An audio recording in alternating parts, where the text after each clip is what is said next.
সাবেক প্রধানমন্ত্রী শেখ হাসিনার পূবালী ব্যাংক মতিঝিল শাখায় থাকা ১২৮ নম্বর লকার জব্দ করেছে জাতীয় রাজস্ব বোর্ড এনবিআর কেন্দ্রীয় গোয়েন্দা সেল।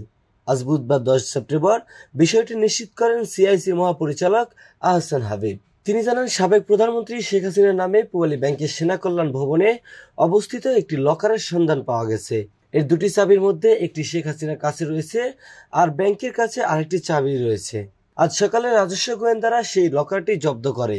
এছাড়া শেখ হাসিনার নামে ১২ লাখ টাকা এবং তার বোন শেখ রেহানার যৌথ নামে আরও ৪৪ লাখ টাকার এফডিআর জব্দ করা হয়েছে বলেও জানান তিনি।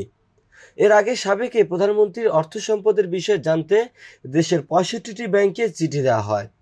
সেখানে শেখ হাসিনা ও তার পরিবারের নামে অনুমোদিত লকার ও সম্পদের তথ্য জানতে চাওয়া হয়। পরে তার জবাবও দেয় বেশ কিছু ব্যাংক। সেই সূত্র ধরেই পূবালী ব্যাংকের লকারের তথ্য জানা যায়। অভিযান পরিচালনার সিদ্ধান্ত হয় আজ সকালে। ধারণা করা হচ্ছে ব্যাংকের লকারে গোপন তথ্য সম্বলিত ফাইল, মূল্যবান দলিল ও অলংকার থাকতে পারে।